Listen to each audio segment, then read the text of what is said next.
Sejam todos muito bem-vindos ao PolideiaCast. Todos somos políticos e temos uma ideia sobre política. Eu sou o Ricardo Castilhos e recebo hoje o Natan Esperafico. Seja bem-vindo, Natan. Boa tarde, Ricardo. Boa tarde a todos os ouvintes aí. Um prazer estar aqui, agradecer esse espaço para a gente poder estar aqui falando sobre a nossa trajetória e sobre tudo que vem pela frente aí, um pouquinho sobre política. Maravilha.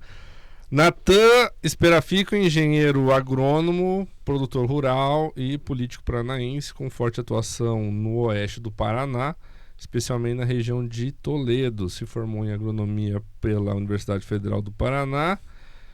Tem aí uma formação também ligada ao agronegócio, desenvolvimento regional e pautas voltadas ao municipalismo, inovação e tecnologia no campo. Filiado ao Progressistas, o PP, ganhou projeção política ao assumir uma cadeira na Assembleia Legislativa do Paraná em 2022. Atuou em temas relacionados à infraestrutura, agronegócio, desenvolvimento econômico e fortalecimento de municípios no interior.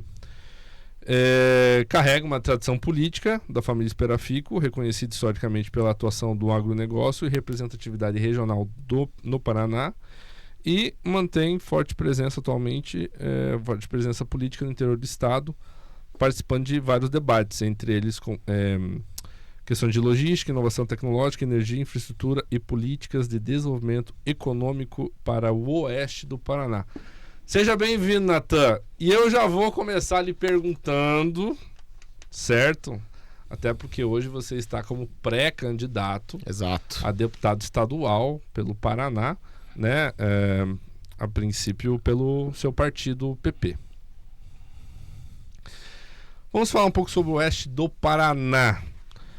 Bom, hoje o oeste, o pessoal fala muito, né, que o Paraná é o celeiro do Brasil, né, onde nossa região aqui especificamente, ela tem muita questão do cooperativismo agroindustrial, com exportações, né, para a China, enfim, outros países, né, países árabes, enfim. Como é que você vê o oeste do Paraná? Ricardo, o Paraná é o supermercado do mundo, né?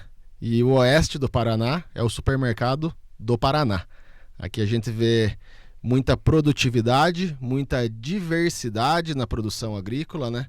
É uma agricultura familiar da forma como deve ser. Muitas pequenas propriedades onde a família trabalha, desenvolve mais de uma atividade lá dentro.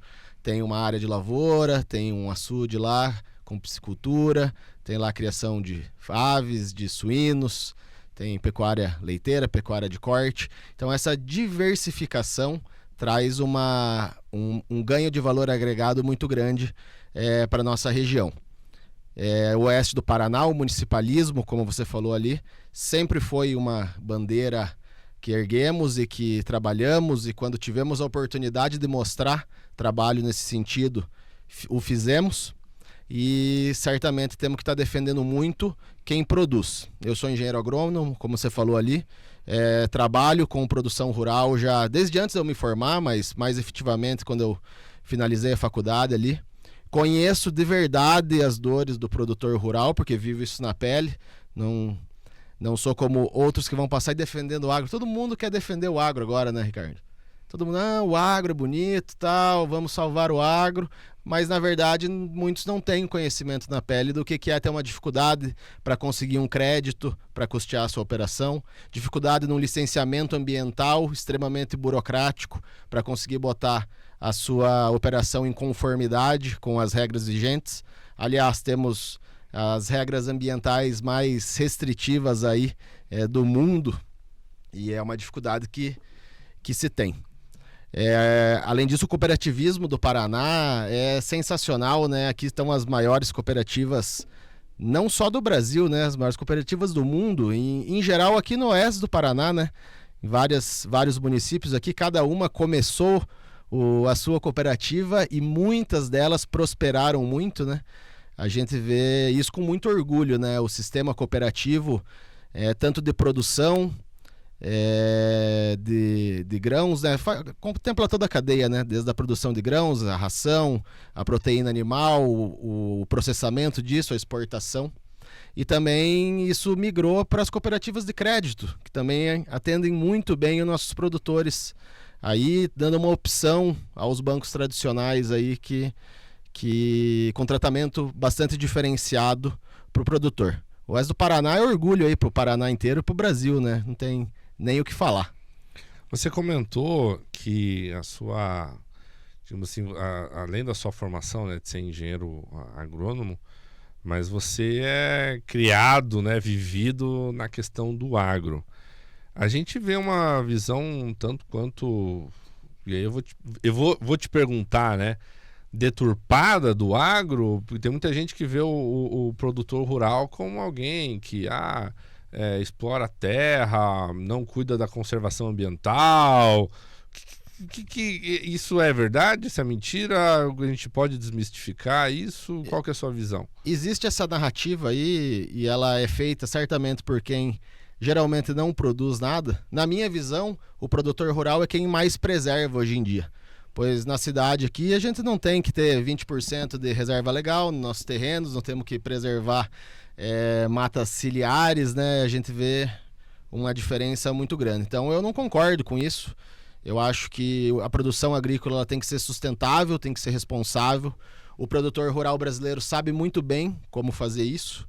E a gente tem que defender, sim, o agro, defender de verdade, defender o produtor, para que essas narrativas não ganhem força. Isso não pode prevalecer, porque é a motriz da nossa economia aí, do Brasil inteiro, é a produção de alimentos, é a segurança alimentar para o mundo inteiro. Então, eu como produtor de grãos e de pecuária principalmente, trabalho nisso, nas atividades familiares nossas, estou à frente já há muitos anos, também já engatinhando aí alguns projetos solo também, que é importante a nossa autonomia, né? Quero trazer essa visão da iniciativa privada para dentro da vida pública. Maravilha. Eu não sou agrônomo nem nada, né? Mas vou fazer minha contribuição aqui, e você me corrige, por favor, né? O plantio direto foi tecnologia brasileira, né? Sim, começou aqui no Paraná, inclusive. Então, olha só, e o plantio direto é uma forma de plantio totalmente sustentável. Conservador, é uma prática de conservacionismo, né? De solo e de nutrientes. Até porque se o produtor rural não tivesse essa visão de sustentabilidade, a própria terra não ia produzir. Com certeza. E os custos aumentariam, né? Antigamente era no plantio convencional, né? Todo ano gradeava a terra ali, dava uma chuva, levava tudo embora, aquilo virava em erosão, assoreava os rios, né? E hoje a gente não vê isso, né? Aqui na nossa região, em geral, a gente vê plantio em nível, né? As microbacias aí, que também foi iniciado esses projetos aqui, né? Coisa que em outras regiões do Brasil, às vezes, são outros sistemas de conservação do solo. Sim, o plantio direto aí.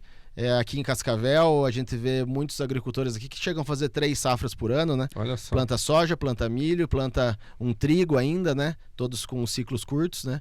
Às vezes não em toda a área, mas eu conheço várias pessoas que fazem 3 safras aí. Então a terra não fica parada, o aproveitamento é máximo. Uma cultura beneficia a outra pela rotação das culturas. Temos aproveitamento de dejetos da avicultura e da suinocultura como fertilizantes para as lavouras. Então é um ciclo fechado aí praticamente, e uma coisa sustentando a outra e trazendo cada vez mais lucro para o produtor e cada vez menos impacto para o meio ambiente. Perfeito. Eu tenho aqui anotado também que a sua matriz política, você é um pré-candidato deputado estadual e o seu discurso é de ter um viés municipalista. O que é isso? O municipalismo, Ricardo, é você estar próximo dos municípios. Cascavel aqui é uma cidade grande, né? Tem representantes aqui que dão alguma assistência para a cidade aí, mas a gente sempre teve um perfil de estar muito perto dos municípios, inclusive dos municípios pequenos, que muitas vezes não têm tanta atenção política. Então a gente quer estar próximo, a gente participa de perto desses municípios. Hoje eu já estive em Francisco Alves, em Iporã em Cafezal do Sul, que são municípios menores, mas que precisam ter representatividade. Temos muitos amigos lá que eu construí, desde quando eu fui candidato lá em 2018, do período que eu assumi, e lá em 2022 a gente foi reforçando esses laços, e a gente tem esse perfil de atender muito bem os municípios e estar próximo deles, para entender o que as pessoas que moram lá precisam. Não adianta nada fazer política se não for para melhorar a vida das pessoas que moram nos municípios. Então a gente tem que estar próximo, tem que entender o que aquele município precisa, o que as pessoas lá mais necessitam para melhorar a vida delas, porque senão não tem porquê a gente estar aí correndo que nem louco aí, porque a vida de político não é fácil, não. Tem que se dedicar muito, tem que correr bastante. Gastar sola de sapato, gastar né? a sola de sapato, né? A gente sabe que é assim que funciona. E para nossa região aqui, eu vejo que uma das maiores reclamações da região continua sendo logística e pedágio. Como é que tá aí? O que você tem visto dos municípios? O que eles têm falado? O que você imagina que dá para melhorar? De fato, é um entrave a nível de Brasil, né? A logística para escoamento e produção, né? Aqui não é diferente. O pedágio voltando agora, na minha opinião, pior do que ele era antes. Sou completamente insatisfeito com a situação do pedágio hoje. Na minha opinião, a 277 aqui, ela já deveria ter 3 pistas, de Foz do Iguaçu até Paranaguá, pelo período que a gente pagou pedágio, pelos 30 anos ali para trás. No governo da Cida Borghetti, o período que ela teve lá, encerrou-se, né, o contrato, e ela determinou que não pudesse ser feita mais uma renovação, né? Teria que ser feita essa nova licitação que aconteceu aí. Ficamos um período sem aí, pedágio agora voltou. Estão colocando uma praça de pedágio aqui entre Toledo e Cascavel. Eu conheço diversas pessoas que moram em Toledo e trabalham em Cascavel, passam ali todos os dias. Não faz sentido nenhum. Eu acho que faltou um pouco de força política e articulação. Faltou representatividade aqui na nossa região para barrar essa praça de pedágio que vai ter aqui entre Toledo e Cascavel, dentre outras, né? São aproximadamente 15 novas praças de pedágio, se não me falha a memória. E, de fato, a estrutura logística ainda é falha, né? Eu acho que talvez alguns investimentos poderiam ser mais assertivos do que acabam sendo. Nós temos agora noticiado recentemente que a rodovia Assis Chateaubriand Toledo vai ser feita em concreto. Eu acabei de passar nela, eu passei ali hoje de manhã. Ela tem alguns detalhes para ser consertado, mas ela está num estado de conservação muito boa. Eu acho que esse recurso deveria ser usado para uma duplicação e não para trocar o material que é feito. Claro, a rodovia de concreto é mais resistente?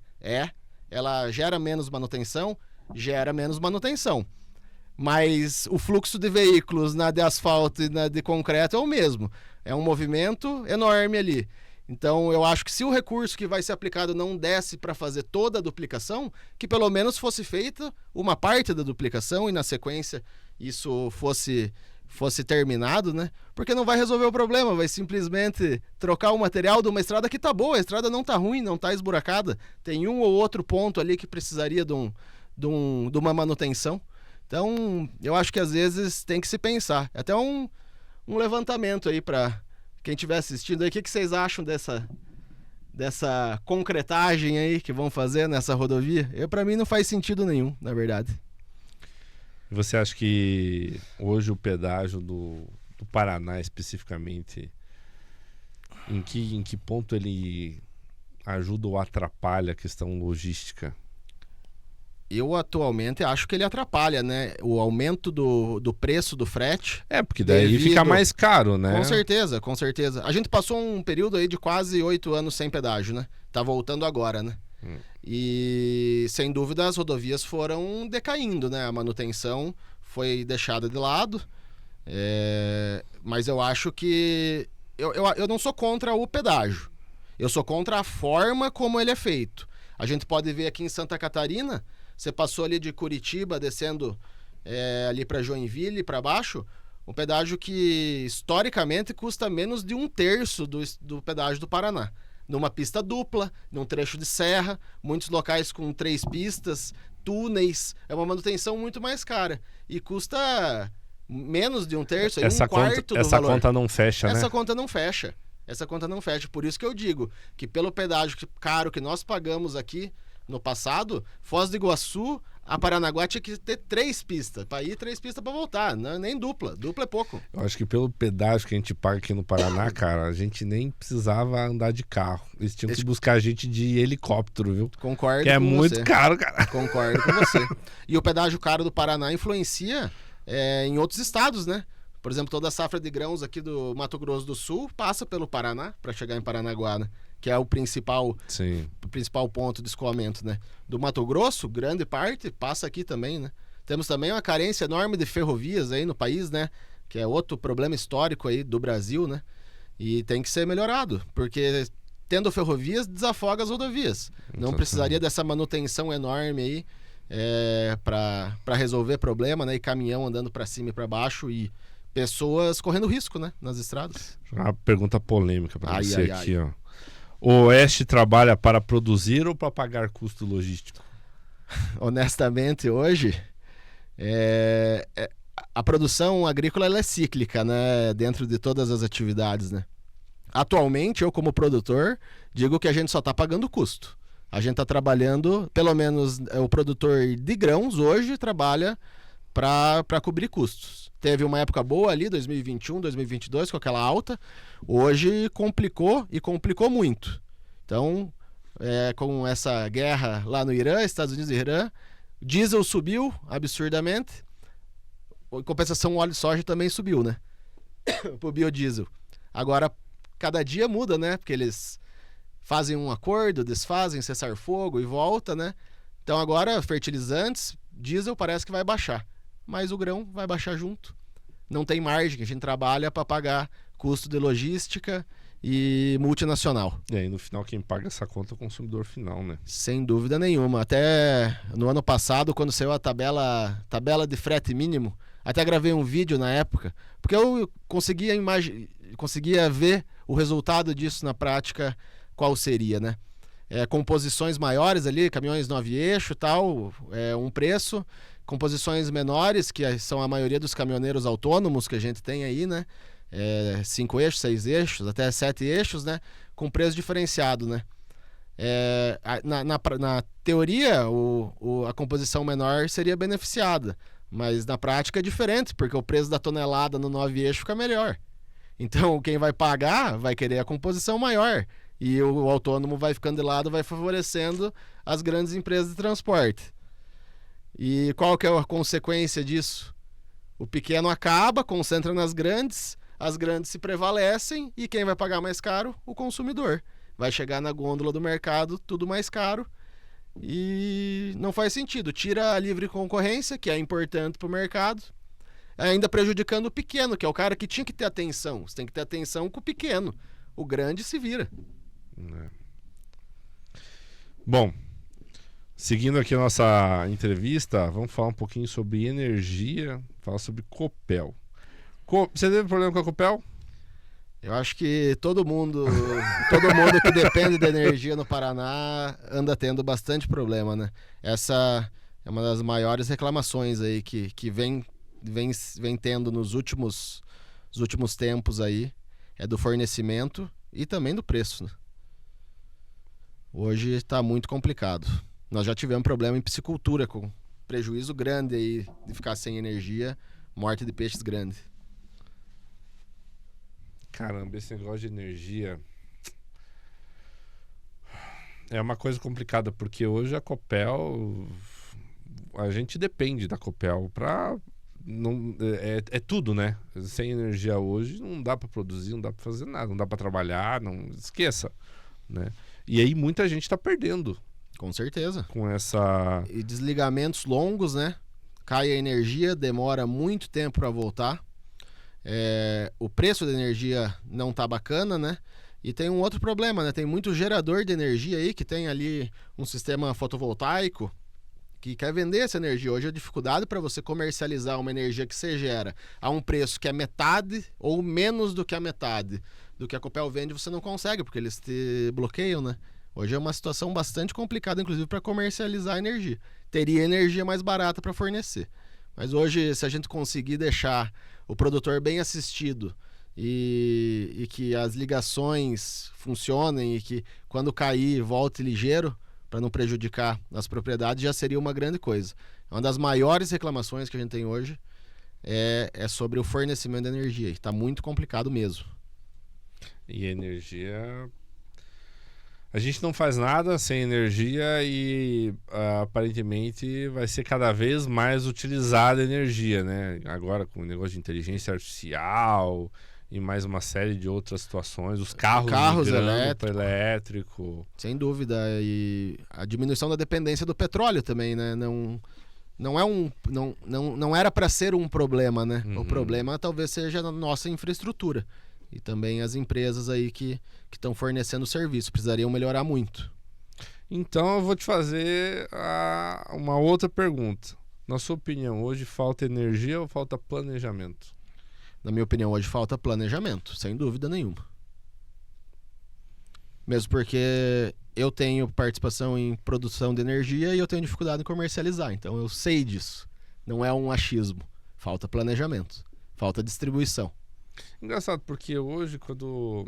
É claro, acho que o maior desafio na parte da matriz energética acaba sendo a distribuição. Porque a produção, você acaba produzindo com painel fotovoltaico. Hoje meio que cada um pode produzir a sua própria energia elétrica, dadas, né, as devidas escalas, né, tamanhos, enfim. Mas... É engraçado, a gente já está indo aí para 2026, evidentemente, né?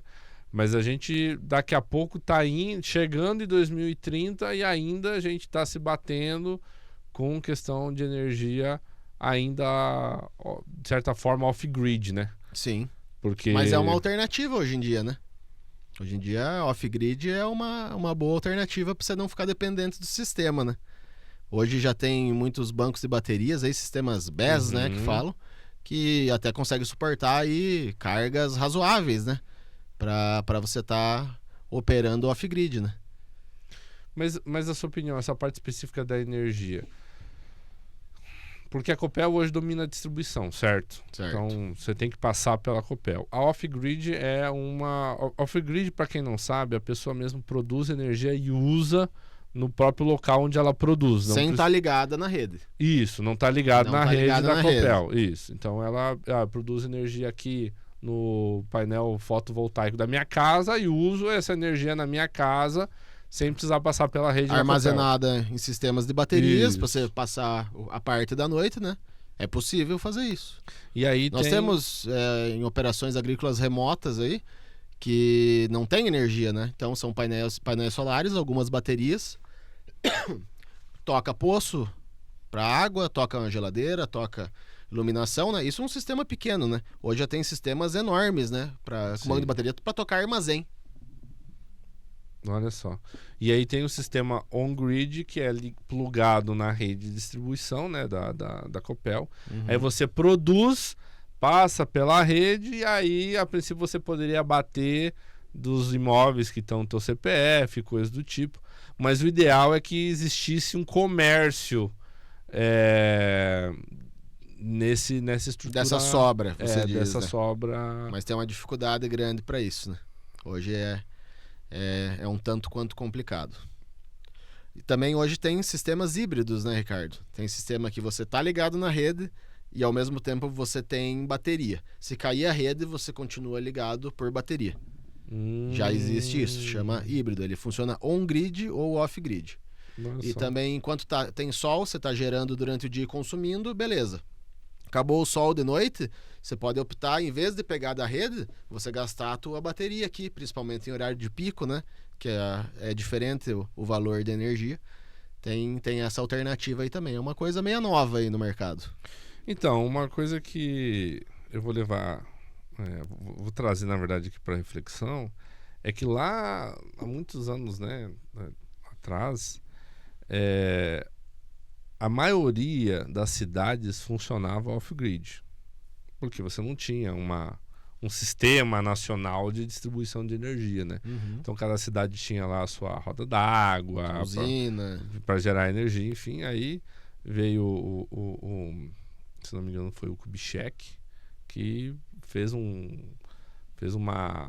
acelerou lá essas questões da rede nacional. Depois veio Itaipu, que daí absorveu, né, grande parte dessa produção de energia.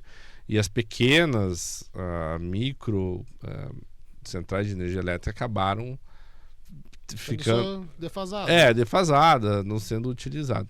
E hoje a gente vê um movimento para que cada pessoa, né, cada unidade volte a ser produtora de energia para próprio consumo, né? Uhum. De certa forma é uma questão de sustentabilidade também, não? Sem dúvida, e de independência, né? Você sai aí de um custo de energia e também fica um pouco menos dependente da concessionária aí, podendo tá gerando. Porém, antes do sistema híbrido você não conseguia estar ligado na rede e se a rede caísse, você caía também.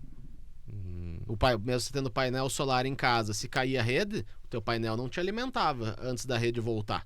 No sistema híbrido, você fica alimentado. E uma política pública voltada para o incentivo disso, especialmente para o produtor rural, seria uma coisa interessante, não? Seria uma coisa interessante. Hoje foi dificultado bastante, né? Tinha muito incentivo aí para a parte de solar, né? Hoje foi taxado aí nesse nosso atual governo federal aí, teve um aumento expressivo de impostos sobre a energia solar, né? E tem a situação da inversão de fluxo, né? Que é o que as concessionárias reclamam muito, né? Que na hora do pico da geração do solar, o consumo geralmente é baixo, em geral, então você acaba botando muita energia na rede, você compromete a rede. E com isso acaba gerando problemas depois. E o sistema híbrido é uma solução para isso. Talvez uma política pública que ajudasse ou que desse benefício para o produtor que armazenasse a sua própria energia, sem injetar na rede. Porque aí acabaria com esse problema, tanto da concessionária reclamando que ela está movimentando a tua energia de um lugar para o outro, e também não sobrecarregando a rede. E numa queda de rede você está protegido também, você tem energia ali. É uma proposta interessante. É interessante. Eu vou acompanhar essa. Acabamos de levantar um lebre aqui. Então, inovação e tecnologia, todo político fala em inovação, mas pouca gente explica o que isso realmente significa na prática. E aí eu vou fazer umas perguntas para você, tá? Vou fazer uma pontuação Claro. aqui das perguntas. Inclusive, eu fui autor do projeto de lei que foi aprovado, que instituiu o Dia da Inovação e Tecnologia no Campo, comemorado ao dia 25 de fevereiro aí de todo ano. Foi uma das ações que eu tive enquanto deputado estadual lá nos 4 meses. Então, porque isso é interessante você comentar, Natan, porque muitas vezes o pessoal entende o homem do campo, aquele homem ali que vai viver ali, não vai desenvolver, né? Claro, vai fazer a agricultura familiar, mas é isso, pronto, acabou. E não, na verdade, existe muita tecnologia que pode chegar até esse produtor familiar ali. Existe, né, como você comentou, nós estamos num local aqui, eu considero o Oeste do Paraná bastante abençoado por esse movimento cooperativista fortíssimo que nós temos aqui, e hoje o cooperativismo está intimamente ligado à tecnologia no campo. Sem dúvida. E tecnologia no campo não é só um computador ou um monitor diferente. Tecnologia no campo é uma semente mais aprimorada, uma semente com uma genética de ponta aí que levou muito trabalho e muita tecnologia para chegar nisso aí. É um fertilizante de liberação gradual. Tem inúmeras formas de tecnologia, não é necessariamente um tablet ou uma inteligência artificial que você está usando aqui, mas ela foi usada para produzir aquilo. Uma máquina com taxa variável aí de adubo de semente que coloca diferentes quantidades de fertilizante ou de sementes ou de calcário ou enfim, do que você quiser por parte do seu talhão, né? A conhecida agricultura de precisão, né? O que é agricultura de precisão? A agricultura de precisão tem vários braços da agricultura de precisão, né?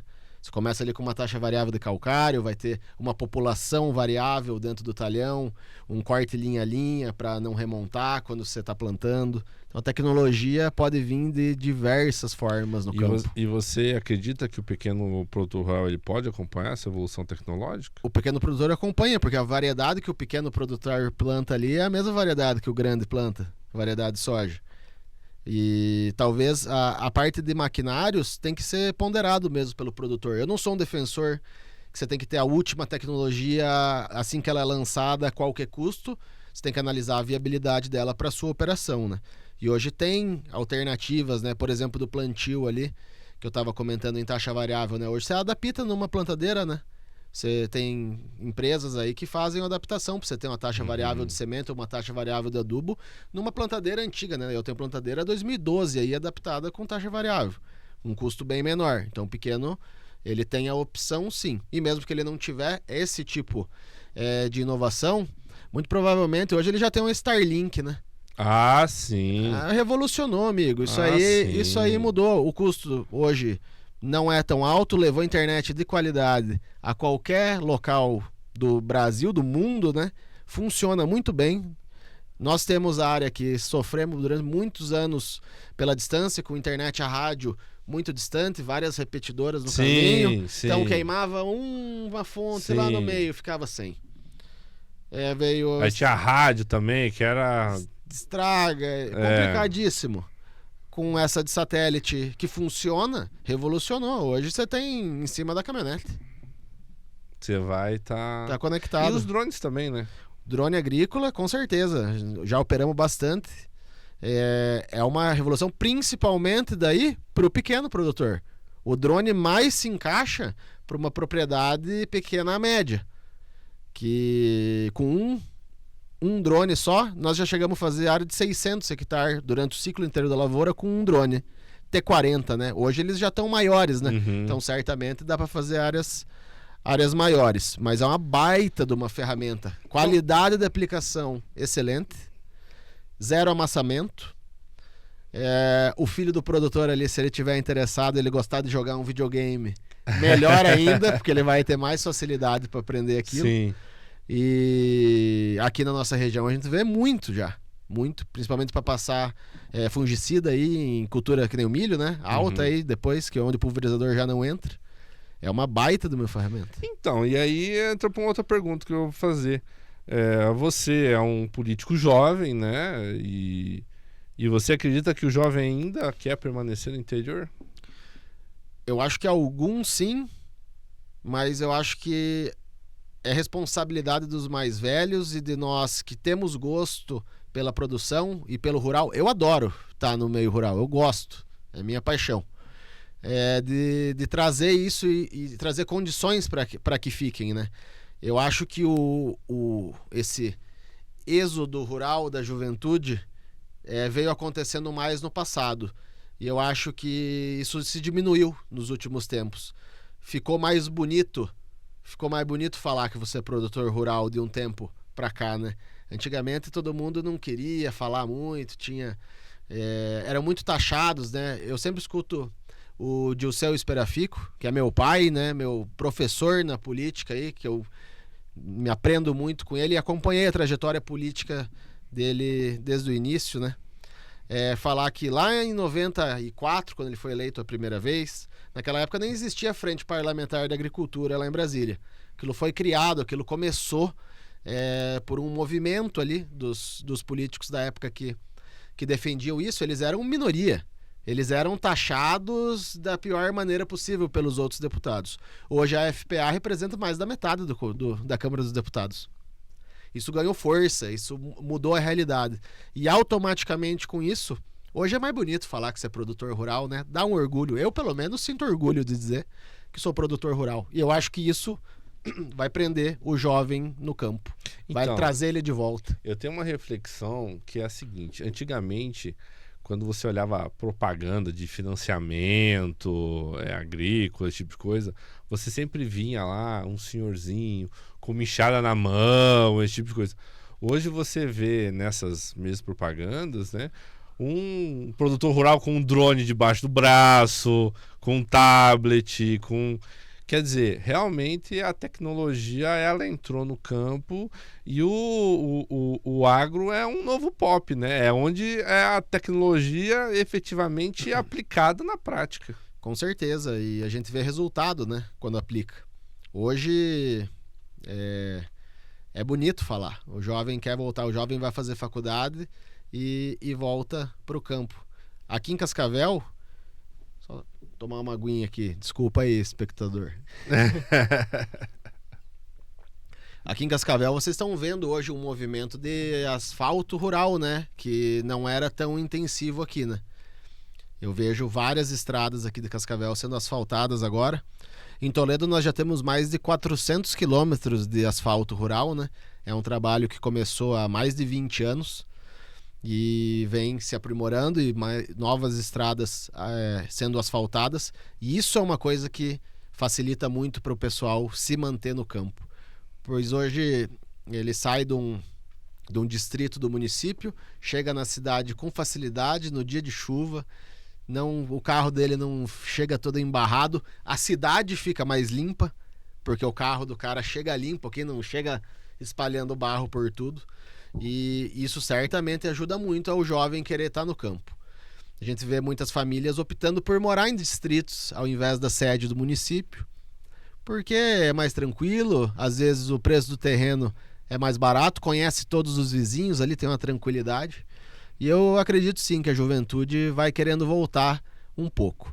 Mas muitos dizem, ao mesmo tempo, que nos próximos 15 anos a produção rural do Brasil vai cair somente na mão de profissionais, que o familiar vai se esvaindo cada vez mais e os profissionais vão ir tomando conta disso. Eu não acredito, eu acredito que o familiar vai prosperar aí com força da gente aqui da nossa terra. Você acredita que quem não entrar na tecnologia vai desaparecer economicamente? Eu acredito que sim, mas quem entrar na tecnologia tem que entrar na tecnologia sabendo o que está fazendo, em tecnologias que vão, de fato, trazer retorno para a sua operação, e você tem que se atualizar tecnologicamente, sem dúvida nenhuma. Com muita responsabilidade e com muita consciência, para que isso de fato vire dinheiro no bolso do produtor, senão não resolve nada. Falando em produção, né, e parte econômica, muitos empresários estão reclamando aí que é mais fácil investir fora do Paraná do que aqui no nosso estado. E aí vão falar, ICMS é muito alto, a questão do próprio pedágio para a parte logística. A gente está vendo muitas empresas indo para Paraguai, Santa Catarina, né? A guerra fiscal sempre aconteceu, enfim. Mas e qual que é a tua percepção com relação especificamente a essa situação de que o Paraná tá ficando inviável esse custo Brasil, esse custo do Paraná tá ficando insustentável?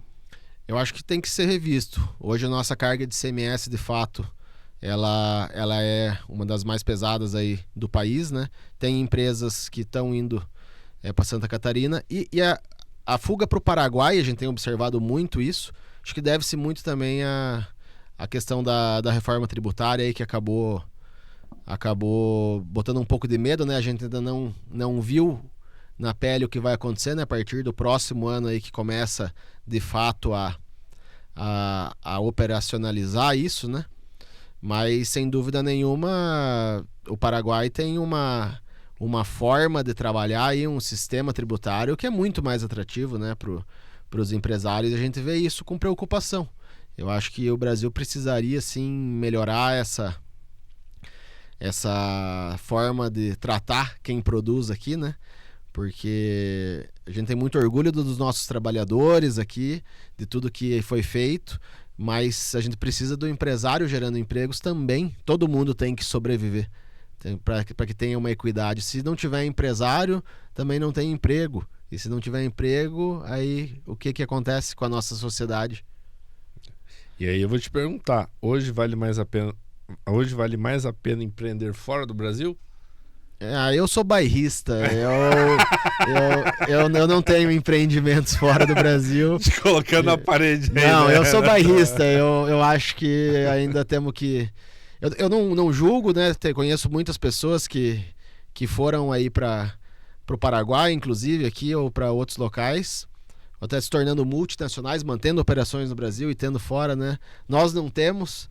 E vamos lutar, né? Eu sou brasileiro aqui, eu tenho orgulho de ser brasileiro, por mais que a gente apanhe muito aqui, eu acho que o Brasil tem salvação, sim. Depende de nós mesmos, depende das pessoas que moram aqui, das escolhas que vão fazer aí pra frente, né? Eu acho que a gente vinha bem ali até 4 anos atrás, não estava perfeito, né? A gente vinha passando logo depois de uma pandemia, mas os últimos 4 anos aí foi para arregaçar todo mundo. É complicado demais, a gente precisa melhorar isso. Tem uma frase que eu gosto muito, que o pessoal fala assim, eu não quero morar fora do Brasil, quero morar em outro Brasil, né? Exatamente, um Brasil mais justo, mais igualitário aí, e que não tire o couro de quem tá produzindo aí, né? Literalmente. Viu? Vamos para uma outra linha aqui, Natan. Aproveita para tomar enquanto eu tô falando. O homem fala pouco. Bom, vamos lá. Você é um político jovem, já teve aí, né, fez a sua participação ali na Assembleia Legislativa do Paraná, na ALEP. Viu um pouco como é que funciona, tem um grande professor em casa, né, o seu pai, o Dilceu Esperafico.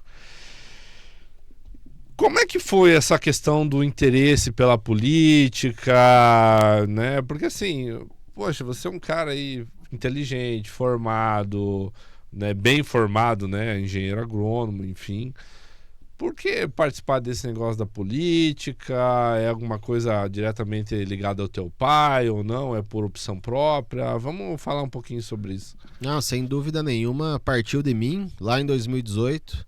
Na época, o Dilceu estava se desligando da política, inclusive, né? Nós tínhamos o deputado Schiavinato, já era deputado estadual, né? Foi prefeito por 2 mandatos em Toledo, muito bom prefeito, temos saudade dele. E ele veio à federal ali para ocupar esse espaço aí, a gente ter representatividade política forte aqui na nossa região, né?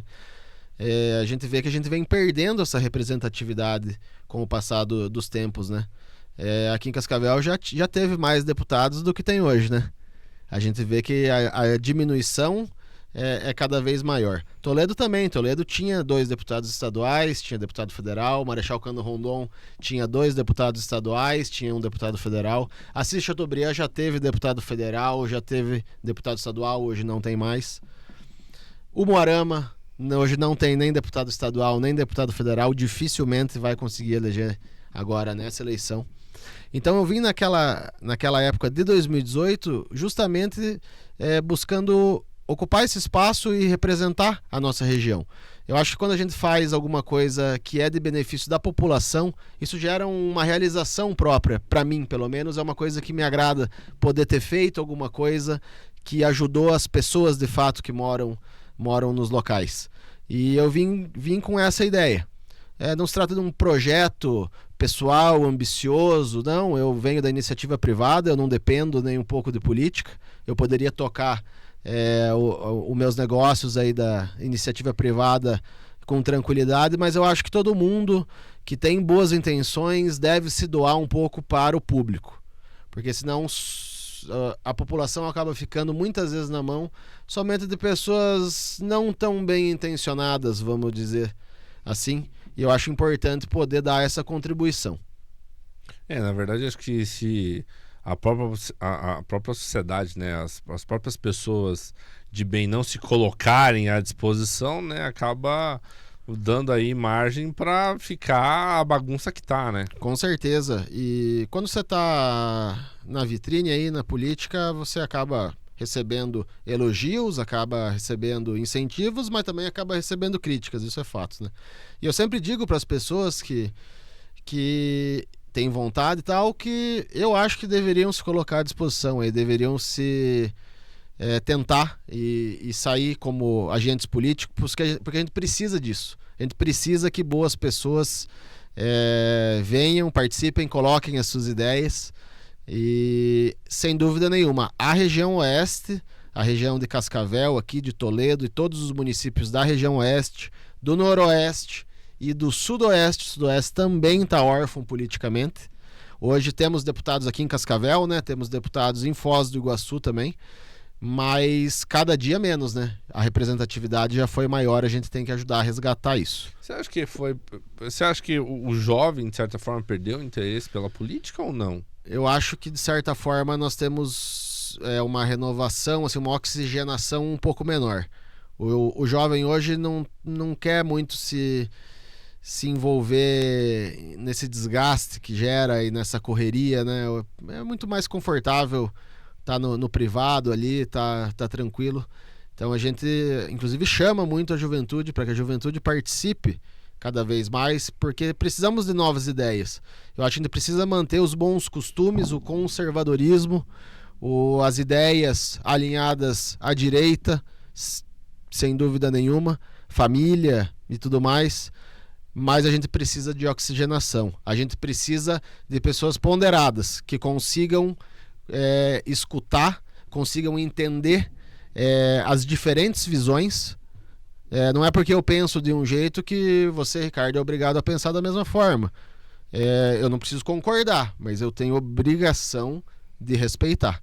A gente vê muito assim, político performático, de rede social, que lacração.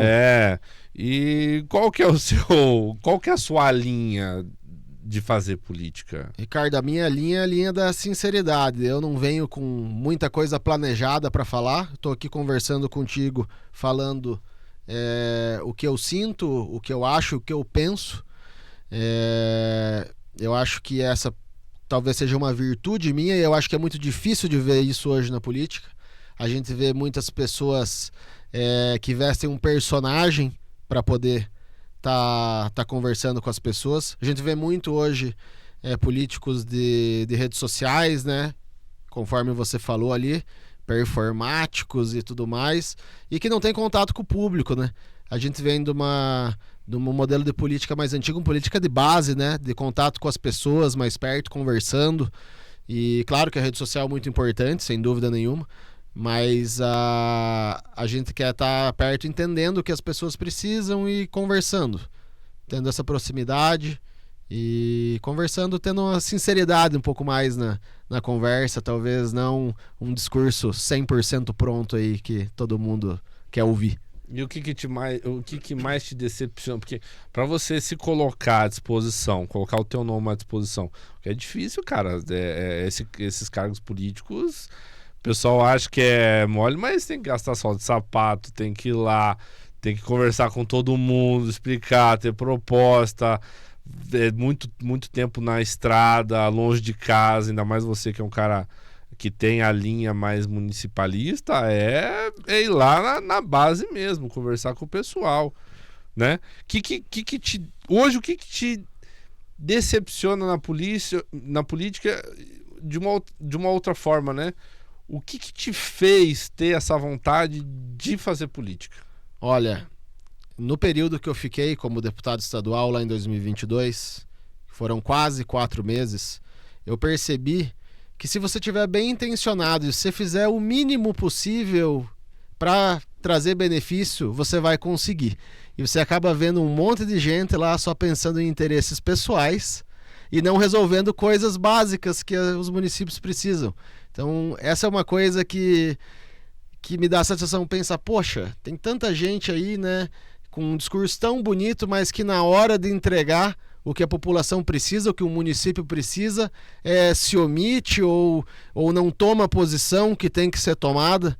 Essa é uma coisa que, de certa forma, decepciona. Eu acho que dá para fazer diferente com um esforço bacana. Você vai lá, só de você estar bem intencionado e se posicionar da forma correta. No momento correto, você dá um resultado enorme para a tua região.